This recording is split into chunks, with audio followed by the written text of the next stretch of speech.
ये class 10th का science का बायो का चैप्टर 7 है कंट्रोल एंड कोऑर्डिनेशन। इसे पढ़ना है एनिमल नर्वस सिस्टम। एनिमल का जो कंट्रोल और coordination are provided by nervous and muscular tissue. हमारा जो भी कंट्रोल और कोऑर्डिनेशन है, कंट्रोल हमारे ब्रेन करता है, कोऑर्डिनेट हमारे मसल्स करते हैं। तो ये किसने किया? नर्वस एंड मस्कुलर टिश्यू ने, दोनों ने मिलकर किया।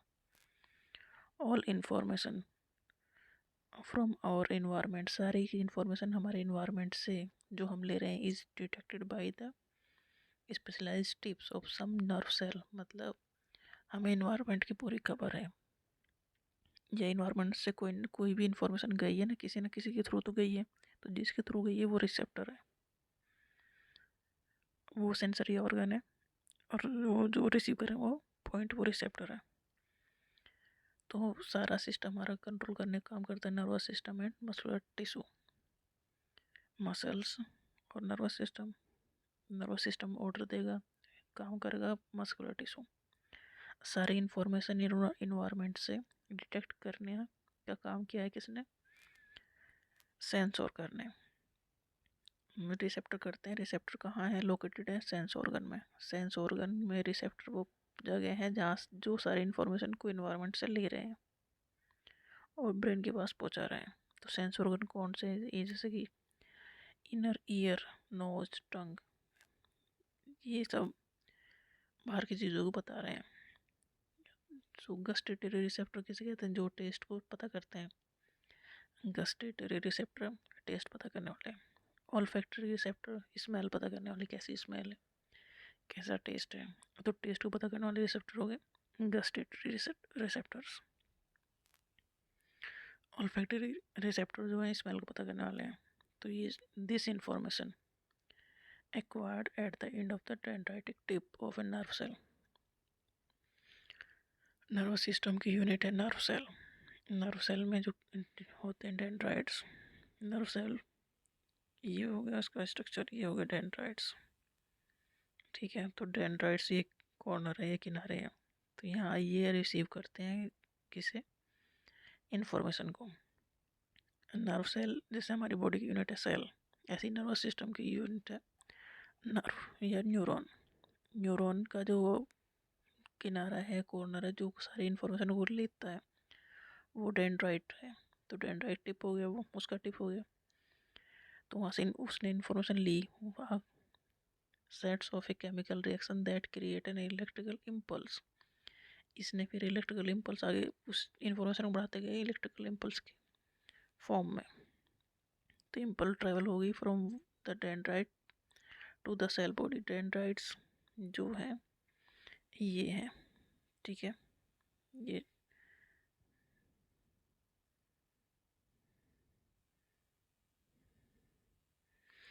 ये जो किनारे किनारे लिख रहे हैं वो डेंड्राइट्स हैं। तो डेंड्राइट्स ने इन्फॉर्मेशन ली तो वो उसके अंदर गई, फिर जो ये तो जिसके अंदर गई वो सेल बॉडी है। सेल बॉडी से कहाँ जाएंगे? एक्सॉन, ये एक्सॉन है, उसके बाद जाएंगे इंड में। ठीक है, तो इन्फॉर्मेशन यहाँ से ली और सारी इन्फॉर्मेशन पहुँची सेल बॉडी के अंदर। उसके बाद गई एक्सॉन में, उसके बाद गई लास्ट पार्ट में। तो लास्ट पार्ट के बाद दूसरा नेक्स्ट पार्ट जो शुरू होगा, नेक्स्ट न्यूरॉन ये वाला शुरू होगा, नेक्स्ट वाला भी ऐसा ही होगा। यहाँ पर सारे केमिकल्स हैं जो ट्रांसमिट हो गए, बीच में यहाँ स्पेस रहेगा दूसरे उसमें, तो उसे कहेंगे साइनेप्स स्पेस को। तो ऐसे ही इस किनारे से लेकर उस किनारे तक इन्फॉर्मेशन चली गई, इस किनारे से इस किनारे तक इन्फॉर्मेशन, यहाँ से और यहाँ तक चली गई इन्फॉर्मेशन। कहाँ से गई? डेंड्राइट के से लेके सेल बॉडी में, डेंड्राइट्स, सेल बॉडी, उसके बाद एक्सॉन, उसके बाद एंड में। एंड में क्या है? End of the at the end of the axon, उसमें क्या है? Electrical impulse set of the release of some chemicals. End में कुछ केमिकल्स जैसे कहते हैं न्यूरोट्रांसमीटर्स। डेंड्राइट्स ने इन्फॉर्मेशन ली, उसके बाद गई वो सेल बॉडी में, उसके बाद गई एक्सॉन में, उसके बाद गई उसमें लास्ट पार्ट में। लास्ट पार्ट में है केमिकल्स जो है न्यूरोट्रांसमीटर जो रिलीज हो रहे हैं नेक्स्ट आगे। उसके बाद दूसरा दूसरा न्यूरॉन का डेंड्राइट उस इन्फॉर्मेशन को पकड़ लेगा, ऐसे ही इन्फॉर्मेशन ट्रांसमिट होगी। ठीक है, ये सारी इन्फॉर्मेशन ऐसे मूव करेगी वे।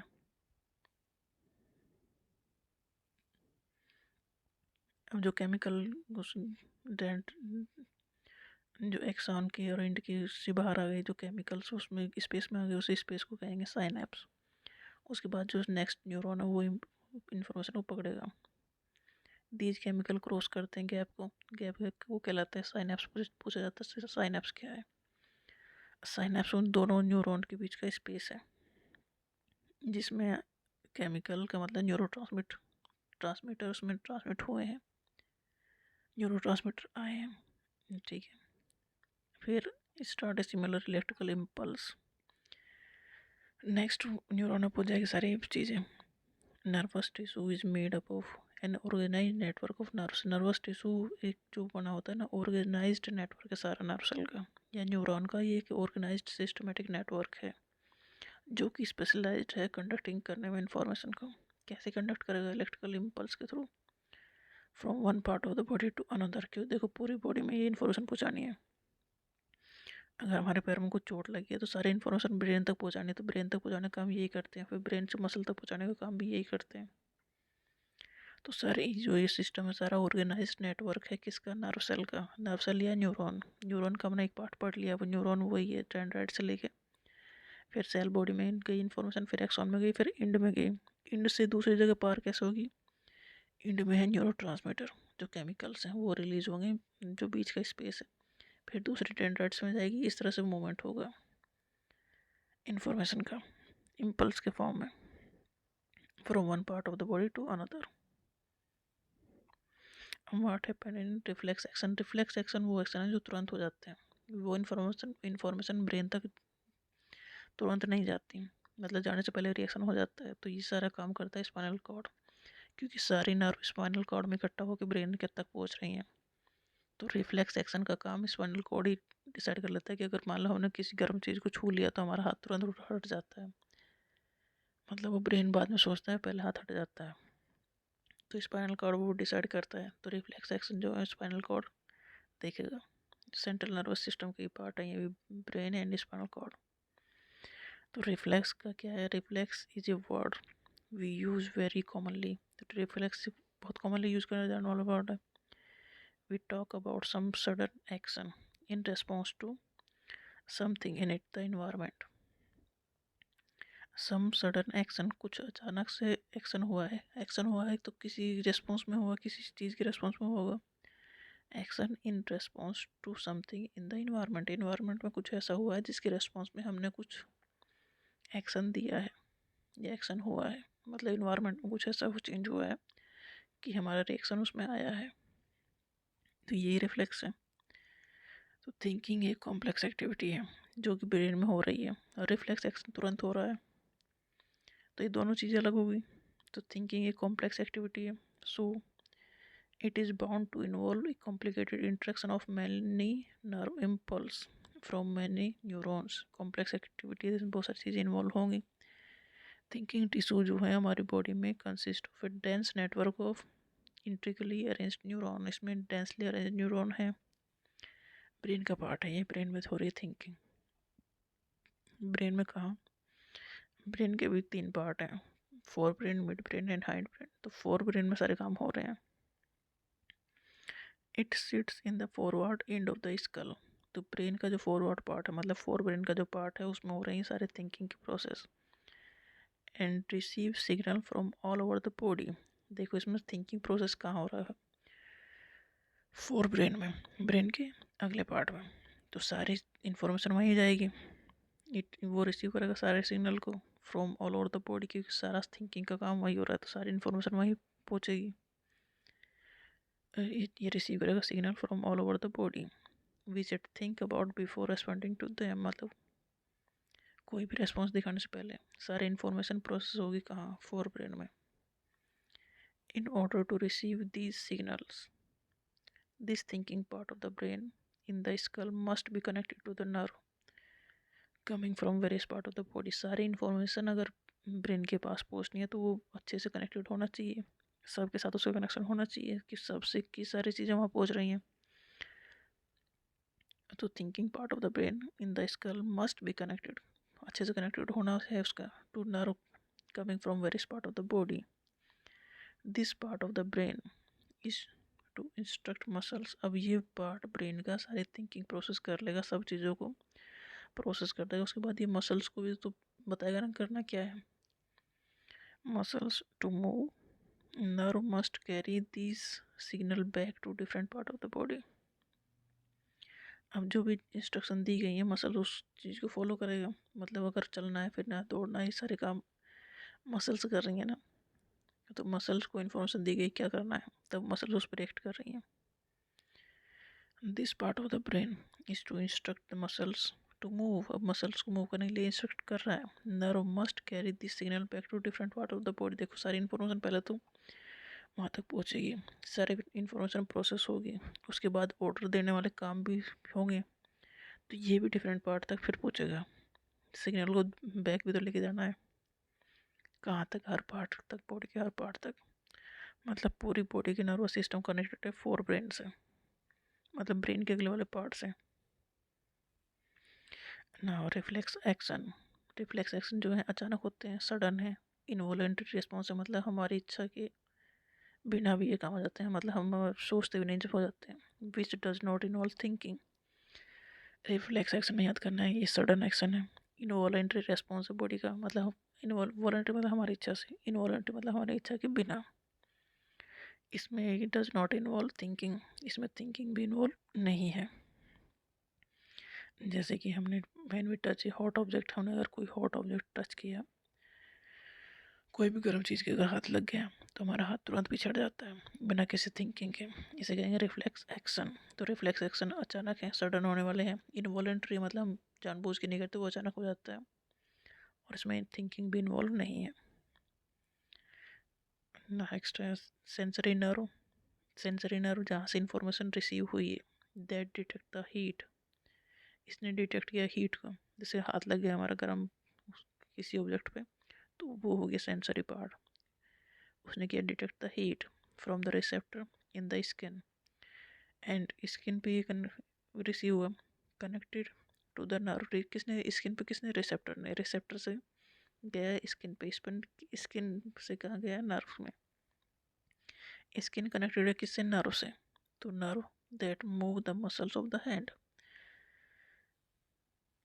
If the nerves that detect heat were to be connected to the nerve that move muscles in a simpler way, the process of detecting the signal or input and responding to it by an output action might be complicated quickly. Might be complicated, completed quickly. मतलब ये सारा चीज़ आपस में link है, तो ये काम सारा जल्दी हो जाएगा। इसी कहेंगे रिफ्लेक्स आर्क। मतलब रिसेप्टर से स्किन पे गया, स्किन से मसल पे गया, मसल्स ने तुरंत हाथ को हटाया। मतलब पूरी एक cycle. Nerve from all over the body. सारी जो नर्व हैं मीट मिलती है कहाँ? ये बंडल होता है स्पाइनल कॉर्ड। स्पाइनल कॉर्ड में सारी नर्व मिलती हैं, वहाँ से जाती हैं ब्रेन में। तो reflex arc form in this spinal cord itself. तो जो ये रिफ्लेक्स एक्शन है, सारे काम ये स्पाइनल कॉर्ड में, जो जहाँ पर सारी नर्व मिल रही है वहीं पर ये काम हो रहे हैं। The information input also goes on to reach the brain. ये इंफॉर्मेशन ब्रेन के पास भी पहुँच रही है। ऐसा नहीं है कि चलो हमने रिफ्लेक्स एक्शन हो गया, काम हो गया, ख़त्म, तो कहानी ख़त्म। मतलब ब्रेन तक भी ये इन्फॉर्मेशन पहुंच रही है, बट पहले ये काम हो जा रहा है, उसके बाद पहुंच रही है। Reflex arc have evolved in animals because the thinking process of the brain is not fast enough. Reflex action वाला जो काम है एनिमल्स में ज़्यादा है एक्टिव, क्योंकि उनमें थिंकिंग का ज़्यादा काम नहीं है। Reflex arc have evolved as efficient way of functioning in absence of true thought process. Reflex action हो रहा है किसमें? मतलब इसमें थॉट प्रोसेस इन्वॉल्व ही नहीं है अच्छे से। रिफ्लेक्स एक्शन में थॉट प्रोसेस इन्वॉल्व नहीं है। देखो ये सारे जो भी रिफ्लेक्स एक्शन में जो भी काम हुआ, उसका पता ब्रेन को चलेगा, बट बाद में चलेगा, पहले नहीं। Reflex arc continue to be more efficient for quick response. ये ना मोर एफिशिएंट होता है क्योंकि इस पर रिस्पॉन्स जल्दी दिखाना होता है ना।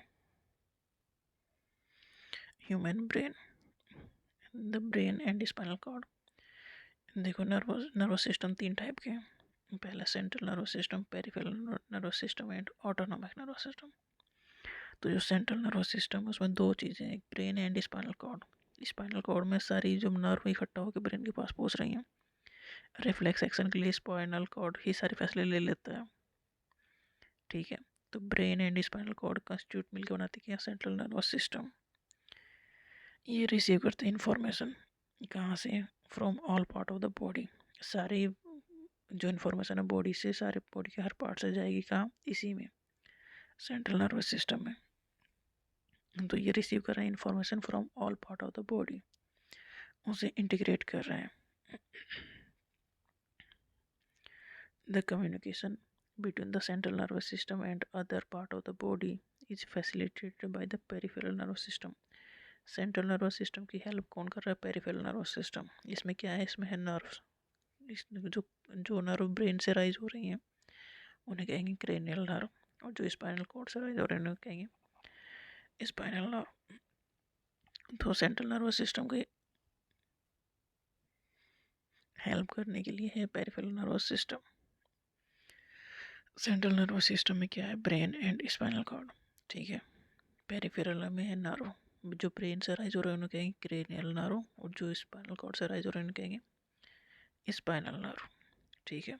ब्रेन के 3 पार्ट हैं, four brain, mid brain and hide brain. सारे जो थिंकिंग का प्रोसेस है वो हो रहा है फोर ब्रेन में। फोर ब्रेन में कहाँ, सेरेब्रम में। मिड ब्रेन का पार्ट मेन है हाइपोथैलेमस, और हाइड ब्रेन का है cerebellum and medulla oblongata. Brain is covered by A 3 layer system of membrane. देखो, ब्रेन, उसके ऊपर स्कल, खोपड़ी के अंदर ब्रेन है। ब्रेन बहुत सॉफ्ट है तो बीच में एक लेयर होनी चाहिए, कुछ मेम्ब्रेन होनी चाहिए। तो 3 मेम्ब्रेन है, मेम्ब्रेन की 3 लेयर हैं जिनके बीच में भरा होता है फ्लूइड, जो एक शॉक का काम करता है, मतलब कोई झटका लगे तो झेल जाए, ब्रेन को डायरेक्ट चोट ना लगे। तो बाहर स्कल है, अंदर ब्रेन है, बीच में है 3 लेयर जिनके बीच में भरा है फ्लूइड, जिसे कहेंगे cerebral spinal fluid, cerebral fluid. Okay. जो कुशन का काम करता है ब्रेन के लिए। खोपड़ी के अंदर ब्रेन है, ब्रेन और खोपड़ी के बीच में जो स्पेस है वहाँ पर 3 लेयर है, 3 लेयर के बीच में एक फ्लूइड है, लिक्विड है। ठीक है। नेक्स्ट है सेरिब्रम। सेरिब्रम ब्रेन के 3 पार्ट है, four brain, mid brain, hide brain. तो फोर ब्रेन का जो पहला पार्ट है, जो इम्पोर्टेंट पार्ट है, वो है सेरिब्रम। ये सारी एक्टिविटी जो थिंकिंग है, लर्निंग है, मोटर एक्टिविटी, सारे काम, दिमाग वाले काम इसी में होते हैं। हाइपोथैलेमस जो है, ये हमारी जो नॉर्मल साइकिल है, खाना पीना, भूख लगना, प्यास लगना, ये सारे काम, स्लीप एंड वेक साइकिल जो बॉडी की है, ये सारे काम करता है हाइपोथैलेमस। नेक्स्ट सेरिबेलम, ये कंट्रोल करता है हमारा पोस्चर को, उठना बैठने की पोजीशन, ये सारी चीज़ें ये कंट्रोल करता है। मेडुला जो लास्ट पोर्शन है, हैंड ब्रेन का जो पोर्शन है, ये इनवॉलेंट्री फंक्शन, जैसे ब्लड प्रेशर, हमारा रेस्पिरेशन, जो चीज़ें अंदर काम चल रही है उसे मेंटेन करना काम करता है medulla. Fore brain main thinking part है ब्रेन का। It has region which receive sensory, ये सेंसरी इम्पल्स को रिसीव करेगा। सेंसरी मतलब जो इन्फॉर्मेशन आई है कहाँ से आई, रिसेप्टर से आई है। रिसेप्टर कहाँ है, सेंस ऑर्गन्स में। ब्रेन में हर पार्ट के लिए स्पेशल एरिया है, जैसे हियरिंग के लिए अलग है, स्मेल के लिए अलग पोर्शन है, साइट के लिए अलग स्पेशलाइज्ड पोर्शन है। मतलब ब्रेन में बहुत ही स्पेशल पोर्शन है, स्पेशलाइज्ड पोर्शन है, हर एक के लिए अपना अलग अलग। There are separate area for association where this information is interpreted. मतलब जो भी इंफॉर्मेशन है उसे इंटरप्रेट करना, उसे एक साथ ही टूगे पुटिंग टुगेदर। सारी, देखो हमने जो भी सीखा कब से सीखते चले आ रहे हैं, उसे सब इंटीग्रेट करना है, उससे सारी इन्फॉर्मेशन को यूज़ करना है। तो सारे काम वहीं हो रहा है, कहाँ, ब्रेन में। ब्रेन के किस पार्ट में, सेरेब्रम में। इंटरप्रेट करना है भाई, कैसे करेंगे भाई, putting it together with information from other receptors as well as.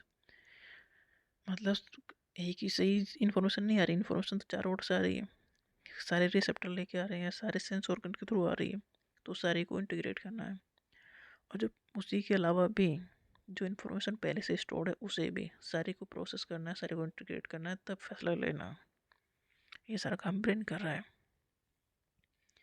A decision is made about how to respond and the information is passed on to the motor area. सारा process करने के बाद फिर ये मसल से कहता है कि काम क्या करना है, या कंट्रोल करता है मूवमेंट। मतलब हम चल रहे हैं, दौड़ रहे हैं, भाग रहे हैं, तो ये सारा मूवमेंट, सारे फैसले लेने के बाद मसल्स को डायरेक्शन देता है कि क्या करना है। जो ये तो चलो वॉलेंट्री काम हो गया। अब जो इनवॉलेंट्री है, जो हमें पता ही नहीं अंदर चल रहे हैं, वो उन्हें कंट्रोल करने का काम करता है मिड ब्रेन और हाइंड ब्रेन। देखो ब्रेन के 3 पार्ट है, four brain, mid brain and hind brain. Fore brain में सारे थिंकिंग के प्रोसेस हो रहे हैं। थिंकिंग वो एक दिन की नहीं कर रहा, जब से शुरू हुआ सीखना तब से अब तक की सारी चीज़ों को जोड़ लेता है वो, तब डिसाइड करता है करना क्या है। ये तो फोर ब्रेन का हो गया। तो मिड ब्रेन और हाइंड ब्रेन क्या करते हैं, ये जो इनवॉलेंट्री, जो हमारे हमें पता ही नहीं अंदर जो काम चल रहे हैं, उन्हें कंट्रोल करने का ये काम करते हैं। सेरिबेलम जो है रेस्पॉन्सिबल है किस चीज़ के लिए, कि प्रिसीजन ऑफ वॉलेंट्री एक्शंस, जो भी हमारे काम कर रहे हैं उसमें वो हम अच्छे से कर पाएँ। Maintaining the posture and balance of the body, वो सब काम करता है सेरिबेलम। ये है हाइंड ब्रेन का पार्ट, मतलब पीछे वाला पार्ट ब्रेन का। Fore brain, mid brain and hind brain, उसका पीछे हाइंड ब्रेन का पार्ट है ये।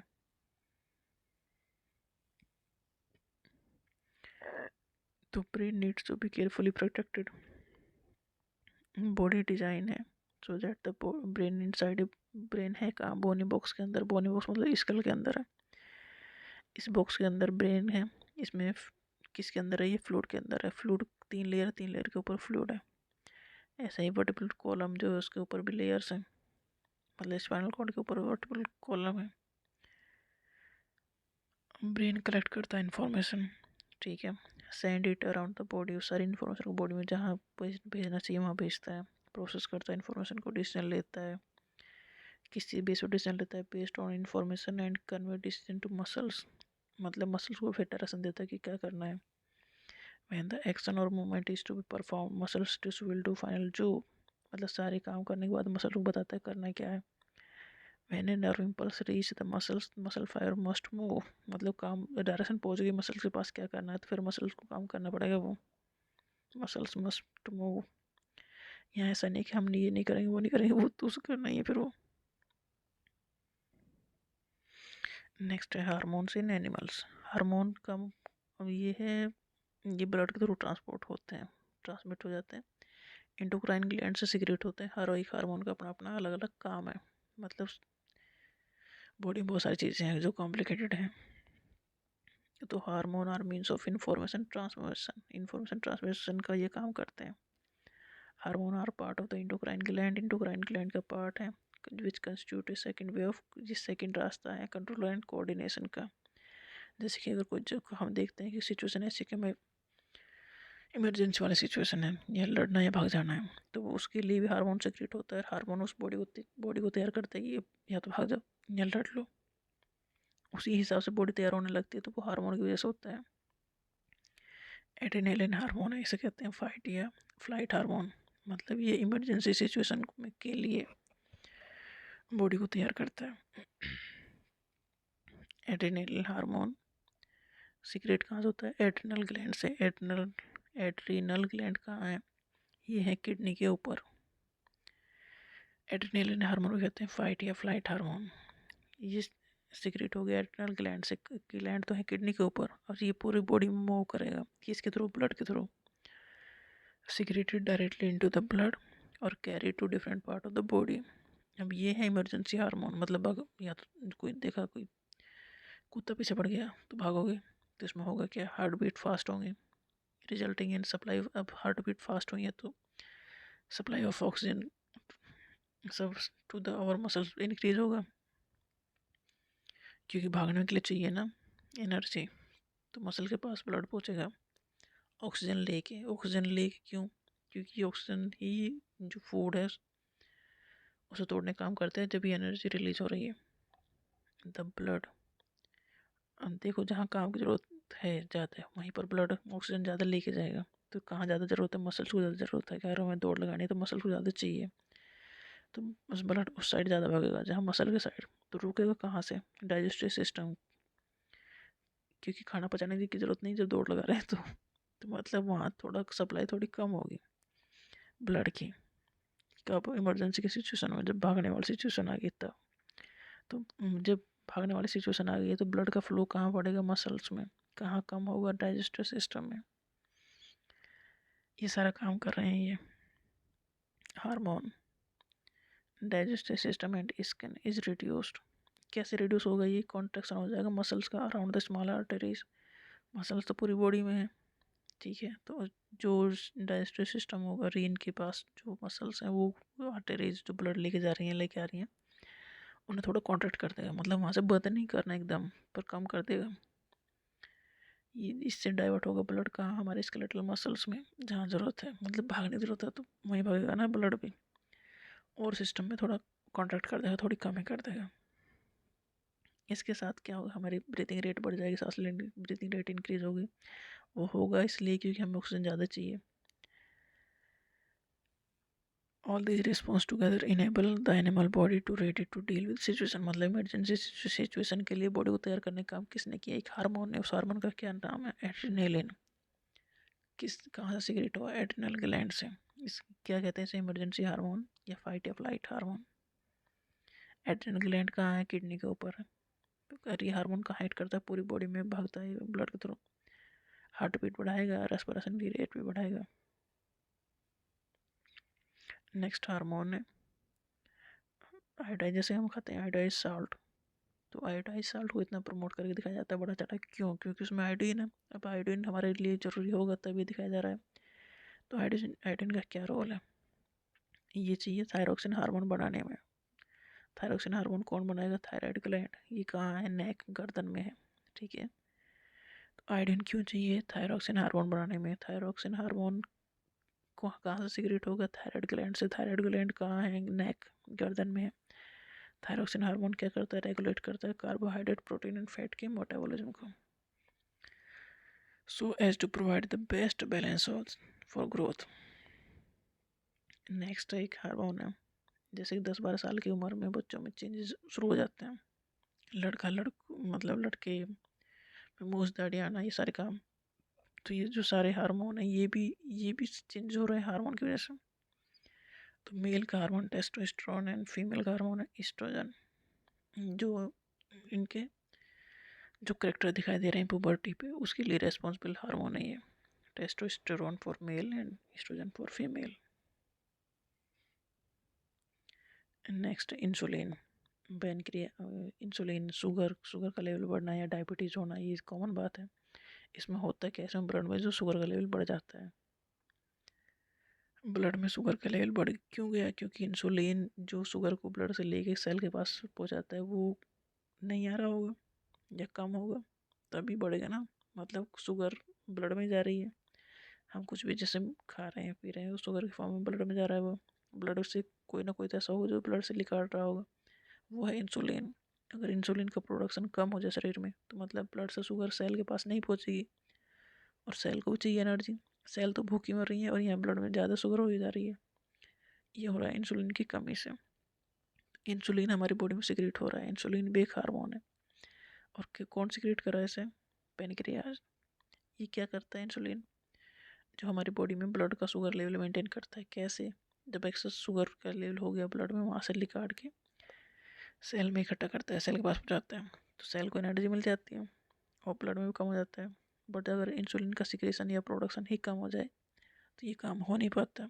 जब ये काम नहीं होता तो ब्लड में शुगर का लेवल बढ़ जाता है, इसे कहते हैं डायबिटीज़ का होना, और ये हार्मफुल है, ऑर्गन्स को इफेक्ट करता है शुगर। तो insulin hormone produce by pancreas help करता है किसमें? Regulating blood sugar level. If it is not secreted in proper amount, अगर ये प्रॉपर अमाउंट में सिक्रेट नहीं हुआ तो शुगर का लेवल बढ़ जाएगा और हार्मफुल इफेक्ट दिखाएगा। The timing and amount of hormone released and regulate by feedback mechanism. मतलब कोई भी हार्मोन अगर रिलीज हो रहा है, उसका ये किसी के ऊपर डिपेंड कर रहा है कि बॉडी कहे कि रिलीज करो, मतलब जब ज़रूरत है तब वो रिलीज हो। If the sugar level in the blood rise हो रहा है, तो ये सेल या डिटेक्ट कर रहे हैं कि शुगर का लेवल बढ़ रहा है बॉडी में, तो पैनक्रियाज फिर उसका रेस्पॉन्ड कर रहा है, इंसुलिन को प्रोड्यूस कर रहा है। अब इंसुलिन जा रहा है ब्लड से शुगर लेके सेल के पास पहुंचा रहा है। तो ये फीडबैक मैकेनिज्म में काम करता है, हार्मोन के प्रोडक्शन का काम होता है कि जब ज़रूरत है तब वो प्रोड्यूस हो। जैसे कि एड्रेनल ग्लैंड कहाँ लोकेटेड है? किडनी के ऊपर। क्या सीक्रेट करता है? एड्रेनालिन। एड्रेनालिन क्या है? इमरजेंसी हार्मोन है। फाइट या फ्लाइट हार्मोन है, प्रिपेयर करता है बॉडी को इमरजेंसी के लिए। इंसुलिन सिक्रेटेड होता है पैनक्रियास से, क्या करता है कंट्रोल ब्लड में जो शुगर लेवल है उसे कंट्रोल करता है। थायरोक्सिन हार्मोन सिक्रेट होता है थायराइड ग्लैंड से, ये करता है क्या है, ये मेटाबॉलिज्म को हेल्प करता है, मेटाबॉलिज्म हेल्प करता है। ऐसे ही पिट्यूटरी ग्लैंड है जो स्टिमुलेट करता है ग्रोथ को। टेस्टोस्टेरोन है मेल में, जो मेल के जो करेक्टर हैं सेकेंडरी सेक्सुअल करेक्टर हैं जैसे मूछ दाढ़ी करना ये सब चीज़ें, तो वो कंट्रोल करता है कौन, टेस्टोस्टेरोन। फीमेल के जो करेक्टर हैं वो एस्ट्रोजन हार्मोन उनके लिए रेस्पॉन्सिबल है। नेक्स्ट है प्लांट में कोऑर्डिनेशन कहता है, मतलब प्लांट में भी हार्मोन है। प्लांट के hormone responsible for various kind of movement in plant. Movement in plant दो टाइप के हैं mainly, tropic and nastic movement. Tropic movement मतलब डायरेक्शनल मूवमेंट, एक डायरेक्शन में मूवमेंट होगा ये चार टाइप के हो गए। ट्रॉपिक मूवमेंट भी ये है, जियोट्रॉपिक मूवमेंट मतलब ग्रेविटी की साइड मूवमेंट, तो अपवर्ड एंड डाउनवर्ड मूवमेंट हो रहा है इसमें। अपवर्ड मूवमेंट क्या हो रहा है, इस टाइम ऊपर जा रहा है, रूट नीचे जा रही है, तो इसे कहेंगे जियोट्रॉपिक मूवमेंट। रूट तो शो कर रही दिखा रही हैं क्या, पॉजिटिव जियोट्रॉपिक मूवमेंट। पॉजिटिव मतलब ग्रेविटी की साइड ग्रोथ, रूट की ग्रोथ हो रही है, नीचे जाती है ना हर चीज़, तो रूट नीचे जा रही है, तो मतलब जो ग्रेविटी है उसके लिए ये पॉजिटिव रेस्पॉन्स है, तो ये मूवमेंट हो गया positive geotropic movement. That is they grow in the direction of the gravity. But जो स्टेम है वो तो निगेटिव जियोट्रॉपिक मूवमेंट दिखा रहा है, मतलब स्टेम तो उल्टी डायरेक्शन में वो ग्रो कर रहा है, तो positive and negative geotropic movement हो गए। हाइड्रोट्रॉपिक मूवमेंट जैसे कि प्लांट है उसकी रूट ग्रो उस साइड ज़्यादा होगी जिस साइड मुझे लगेगा कि वाटर अवेलेबल है, मतलब वाटर की अवेलेबिलिटी के ऊपर प्लांट की रूट की ग्रोथ डिपेंड कर रही है। रूट ग्रो होगी सोइल में, usually grow toward the nearest source of the water. जिस साइड वाटर है उस साइड प्लांट रूट की ग्रोथ ज़्यादा होगी। फोटोट्रॉपिक मूवमेंट प्लांट में growth in a plant part in response to light. Light की साइड भी प्लांट की ग्रोथ होगी तो इसे कहेंगे phototropic movement. Thigmotropism the growth in a plant part is response to touch. Touch को रेस्पॉन्ड करने वाला होगा थिग्मोट्रोपिज्म मूवमेंट। नेस्टिक मूवमेंट इसका डायरेक्शन से कोई संबंध नहीं है, कोई रिलेशन नहीं है इस टाइप का मूवमेंट का, इसी मूवमेंट इंडिपेंडेंट है। ग्रोथ इस सारे मूवमेंट में तो ग्रोथ हो रही थी, बट इसका ग्रोथ ये ग्रोथ से भी इंडिपेंडेंट है। इमीडिएट रेस्पॉन्स है ये स्टिमुलस का, मतलब हमने छुई में कुछ हुआ तब रिस्पॉन्स हुआ, इस तरह का है ये इमीडिएट रेस्पॉन्स है। प्लांट हार्मोन हेल्प करते हैं किसी में कोऑर्डिनेट करने में ग्रोथ को, development and response to environment. They are synthesized at place away from the where, मतलब जहाँ वो काम कर रहे हैं उससे वो दूर सिंथेसाइज हो रहे हैं। जैसे कि ऑक्सीजन है, ऑक्सीजन कहाँ सिंथेसाइज हो रहा है, सेल में, सेल सूट के टिप पे, मतलब स्टेम के, एक है रूट एक है सूट। रूट मतलब नीचे की साइड जो ग्रोथ हो रही है, सूट मतलब ऊपर की साइड जो ग्रोथ हो रही है, तो उसका जो किनारा है जो टिप है उस पर सिंथेसाइज होगा ऑक्सीजन। ये करता क्या है, हेल्प करता है सेल को ग्रो होने में लॉन्गर। ये मेनली सेडी टाइप के एरिया में भागेगा, मतलब जो टिप ग्रो कर रहा है लाइट की साइड उससे दूर भागेगा ये, तो ग्रोथ उस साइड ज़्यादा होगी फिर प्लांट की। ऑक्सीजन हार्मोन है, ग्रोथ हार्मोन है प्लांट का। सिंथेसाइज कहाँ हो रहा है, सूट के टिप में, टिप मतलब किनारा, जो भी ज़मीन से ऊपर होगा उसका जो टिप होगा वहाँ पर ये सिंथेसाइज होगा। ये किस चीज़ में हेल्प करेगा, सेल को ग्रो करने में, लॉन्गर सेल हो सके ग्रो। वह light is coming from one side of the plant, जब लाइट आ रही है एक साइड, प्लांट की एक साइड पड़ रही है वो, तो ऑक्सीजन डिफ्यूज होगा टुवर्ड द सेडी साइड, मतलब अंधेरे की साइड भागेगा। ऑक्सीजन है तो अंदर ही, भाग के कहाँ जाएगा, तो ग्रोथ वो, तो प्लांट की ग्रोथ उस साइड ज़्यादा कर देगा। तो फिर इससे ऐसा लगेगा कि इसकी ग्रोथ हो गई अपोजिट डायरेक्शन में कर रहा है प्लांट की, पर लगेगा आपकी प्लांट लाइट की ओर झुक रहा है। The concentration of oxygen stimulate करता है सेल को to grow longer on the side of the shoot which is away from the light. उस साइड को ग्रोथ को बढ़ाता ही है, और फील होता है क्या, अपीयर होता है क्या कि प्लांट बेंड है toward the light, plant light की साइड झुका हुआ है। बट जबकि हुआ ये है कि ऑक्सीजन ने ग्रोथ कर दिया अपोजिट साइड में, मतलब उस लाइट के पोर्शन से दूर। जिब्रेलिन हार्मोन है जो ऑक्सीजन की हेल्प करता है ग्रोथ में। नेक्स्ट है साइटोकाइनिन, ये प्रमोट करता है सेल डिवीजन को। ये ये ग्रेटर कंसंट्रेशन में होता है कहाँ, जहाँ पर सेल डिवीजन हो रहा है ज़्यादा है उसमें, जैसे कि फ्रूट्स में और सीड्स में, क्योंकि वहाँ पर सेल डिवीजन ज़्यादा हो रहा है। ये प्रमोट कर साइटोकाइनेल क्या करता है, प्रमोट करता है सेल के डिवीजन को। And it is natural then that they are presented, कहाँ पर ग्रेटर कंसंट्रेशन में प्रेजेंट होगा ये, जहाँ पर रैपिड सेल डिवीजन हो रहा है। रैपिड सेल डिवीजन कहाँ हो रहा है, फ्रूट्स एंड सीड्स में। एब्सिसिक एसिड इनहिबिट करता है ग्रोथ को और प्रमोट करता है falling of leaves and food, जो मैच्योर हो चुके हैं उनके फॉलिंग के लिए रिस्पॉन्सिबल है ये एब्सिसिक एसिड।